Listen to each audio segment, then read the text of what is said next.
All right, let's get to a conversation tonight. In studio, I have the Member of Parliament for Manyatta constituency in Embu County, that is John Gitonga Mukunji, as well as the Member of Parliament for Kangema in Muranga, and that is Peter Kihungi. Thank you very much, Oheshimiwa, for joining us tonight. Both of them are first members of Parliament tomorrow, the first session of the House. Let's just talk about the legislative agenda of President William Ruto. But before we do, your quick reaction, starting with you, the Honorable Kihungi, your quick reactions on the names yesterday by President William Ruto in terms of the formation of his cabinet. What do you think? My name, as you have put, is Peter Kihungi, Kangema constituency, and I continue to thank the residents of Kangema before I start on Parliament for supporting me and electing me as the MP. One thing on the list that was released by His Excellency the President yesterday, the list was very positive to us. Mostly, as we look at it in the larger Mount Kenya, the President has rewarded Mount Kenya as he had promised. And I think we have come to learn that the President keeps his word. And we are comfortably waiting for him to deliver even the promises that he did to us. Now, for Muranga residents, we got 2 positions. For the CS, we have Alice Wahome, who will be the CS Water. And we have Dongo, Professor Dongo, who will be the CS Finance. And both are from Kandara, right? Both are from Kandara, but we feel they are from Muranga County.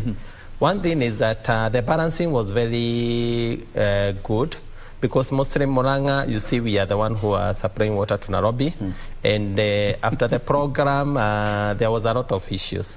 Therefore, the 2017-2022, the government, and also through the parastatals where we were involved, we tried the much we can to supply Muranga resident water or compensate them. As we give Nairobi water, we consider also the residents of Muranga. Therefore, most of the projects that were started have been hanging.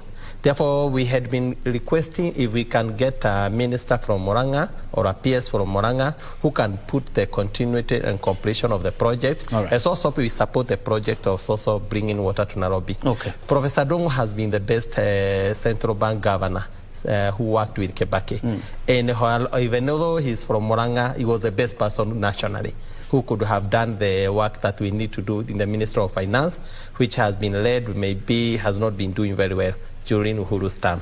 Therefore, as Muranga residents and also as Mount Kenya voters, we feel we have been compensated well. All right. Honorable Mukunji, of course there was an expectation there will be a mashup of politicians and technocrats, but looking at the number of politicians in this cabinet, looks like they way overrun the technocrats, so much so that we only have 2 technocrats, but the rest are politicians.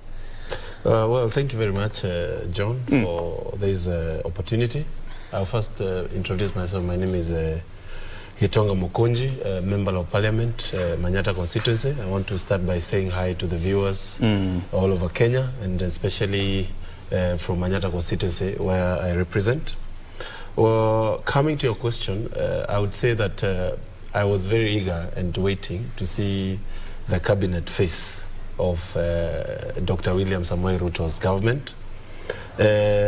I was very happy to see his lineup because, as you've said, there is that balance that he has put in. At the same time, he was very keen not to betray his political supporters. But one thing you don't know, Bwana JJ, is that we have had people who are politicians, but behind the scenes are serious technocrats. And while you're looking at these political appointees in CS positions, you need to look at their backgrounds. And I'll give you an example of Moses Kuria. People have seen him in the political circles, but he's a serious financial person in his field. If you look at people like Alice Wahome, they are serious lawyers who are coming in with all that knowledge, and they'll be able to do a lot. But the cabinet itself is representing the agenda of Kenya Kwanza. And those people looks like they are going to implement agendas, and they're going to really, really do the work. I know, and I'm very sure that the president was very keen to ensure that he brings people that are not going to fail him. Okay. These are people who have believed in him, from the word go, they knew that it is a do or die for us to change this country. And if you look at his choice on areas that are of interest, especially on his plan of Kenya Kwanza, and look at the appointments that have been made, these are people who have a background knowledge of where he's coming from and where he wants to go. All right. And I may add something there and say that very quickly. I know many questions are being asked on the issue of tackling corruption and all, but there's a keen thing that we talked when we were in Naivasha with the president of ensuring that these cabinet ministers come to the National Assembly at the plenary and they are able to answer questions directly. So we are covered in all ways, and we will not have monkey businesses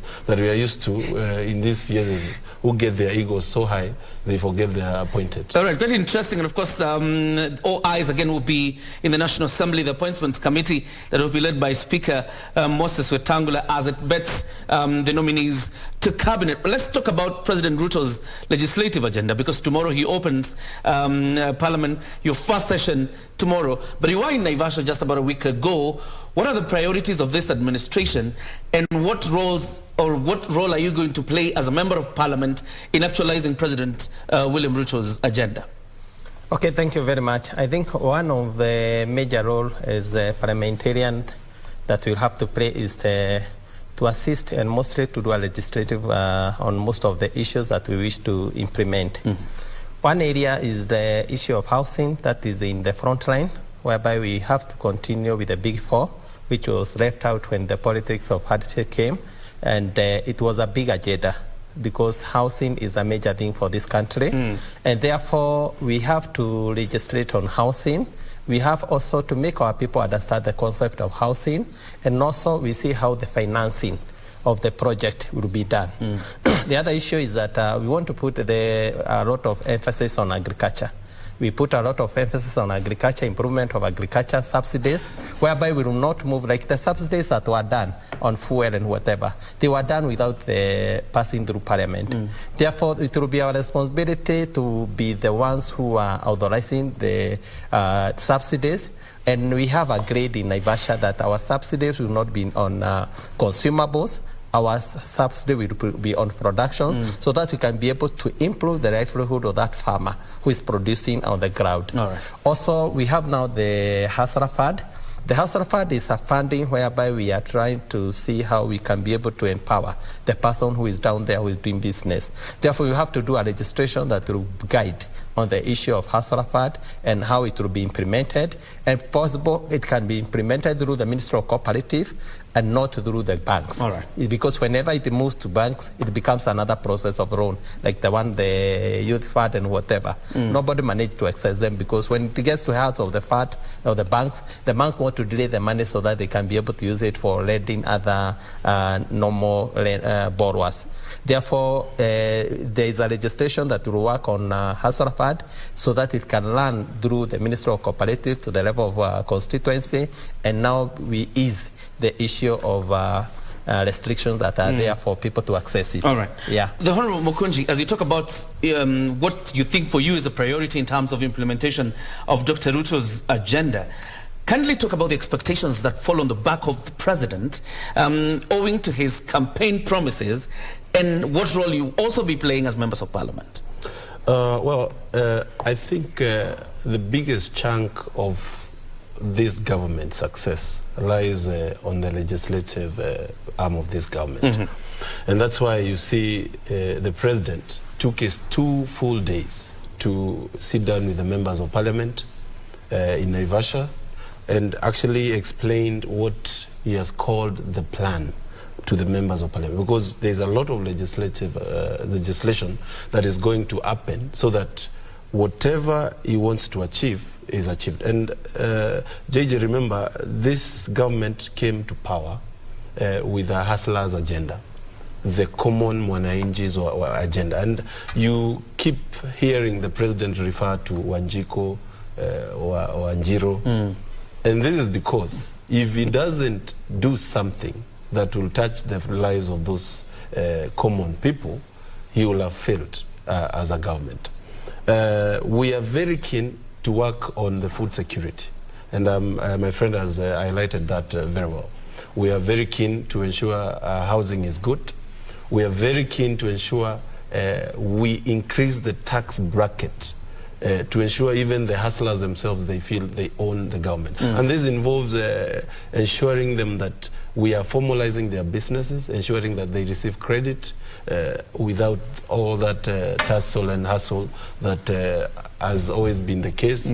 We are very keen to ensure that we have the people, the common people, having some savings of themselves. And that's why we had a session in Naivasha with the NSSF guys.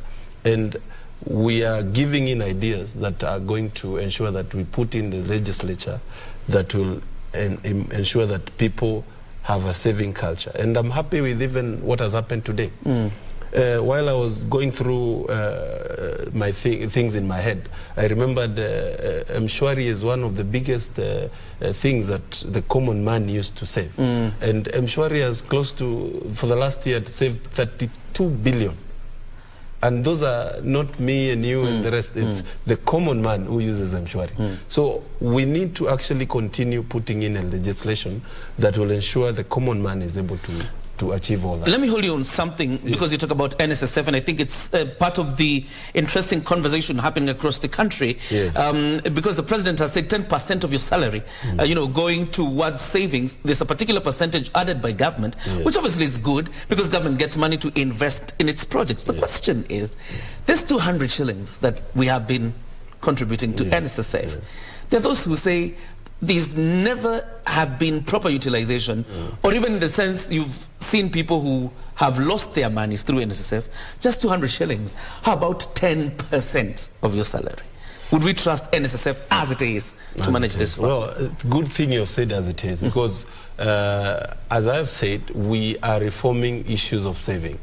And we need to understand our culture very well for us to actually get a good saving plan. NSSF as it is cannot handle all that monies, and we are going to reform it, ensure that it can be able to take that up. We have seen a lot of corruption happening around these institutions, so we also need to ensure that the money contributed must be safe. So we have to put in legislation that involves securing the money. There is also the issue of investment, and that's why we are keenly putting that close to the housing agenda, whereby NSSF or other pension schemes can invest in housing that will be guaranteed the Kenyan population getting houses, and that money can be redeemable in 15 or 20 or maybe even 7 years. All that will ensure that the savings grow, number one. And number two, the government, instead of going for expensive loans in other countries, China, IMF and the rest, it will first consider pension monies for its key project. And we were given a very good example of airport somewhere in Singapore that has been built by the pension scheme of that country. So all that will ensure that we have monies that are growing, not reducing. Currently we have a deficit with what has been put in NSSF and what we can see as assets of the same institution. Part of what we will be dealing with, Honorable Kihungi, I'm being told, of course, we running out of time, but let's discuss the Constituency Development Fund. Because that's a big problem that you have to confront as Member of Parliament. There are expectations of what a Member of Parliament should do. You do not have CDF. Is it your first priority once you sit in Parliament to align the CDF with the Constitution, or you will say, let's agree with the court, let the fund go towards devolution? Okay, thank you very much. And I think I want a little on what on issues to do with NSSF. Very quickly. NSSF is a saving whereby it's tabulated and you get after retirement. Whenever a member is deducted 200 shillings, at the end of the year, he might get even less than 100,000 after maybe 30 years. But now, the structures that the government want to put is investment that members can understand. Because NSSF has been running on secrecy. We heard that there were land they had bought in Tasia after it was grabbed. But now, the housing program that we are doing like in Majengo, flat of allowed 46 stories. Therefore, when a member realizes that his money is going to that investment, and he will be the person who will be given priority to own. Therefore, member will be very comfortable that after his contribution, he guaranteed that he will own a house, maybe in that infrastructure of housing. Okay. Therefore, that's what he is putting. NSSF will be a game changer, whereby you are contributing, but also you can see where your money is going. Now, go to CDF. Now, on the issue of CDF, one thing is that it is hard to operate without CDF, let's be honest. And one thing I want to say is that the impact of CDF has been more than the impact of the county revenues that has been going in billions. The little money that goes to the constituency has much impact than whatever is going to the counties. And that's why I think the competition between us, whatever the CDF is doing and what is happening in the counties, that's why counties at the ground, they are trying to pull the fund to be controlled to the counties. But one thing is that there are reforms that has been done on the law, and now the NCDF, is not the Constituent Development Fund, it's called the National Development Constituent Development Fund. Whereby national government is involved. Like for now, we are recruiting the members of the board. The members of the board are recruited through the DCC. Therefore, it's the national government that is working on the CDF. Okay. Therefore, for us also, we are just like patrons, but the national government is the one that is implementing. Because as a government and as President William Ruto has put it, he cannot afford to lose that amount, because the change that it has done to Ajiko, even if you do a public participation, people might choose to have CDF than the county. All right. Therefore, yeah. Fantastic. Gitonga, can I give you 1 minute to comment on the CDF very quickly? Yes. JJ, I'll tell you that CDF is a godsend fund. And I wonder, whoever is claiming that is removing CDF, what about what it has been doing? It has been handling a lot on education. It has been handling a lot on security. It has been handling a lot on those very vulnerable families where they are getting bursaries. And Makiu Bwana JJ, I'll tell you that in my place, Manyatta constituency, CDF is very visible, more than what has been happening in the counties. We have classes, we have buses, we have police stations, we have a whole TVET institution that is, we are almost launching it. I'm going to call the president to come and launch it very soon. All those things that it has been doing, they are not county projects. Who will be doing these things? And it is obvious that I've heard the minister mention it, Yatani. He mentioned it like he just want to piss off members of parliament. The ruling of 2013 cannot be said to be the ruling of 2015 NDCDF Act. Fantastic. So it's obvious that the fund is still there. I'm telling my people of Manyatta, we are going to do a lot with the CDF fund. They should not be worried.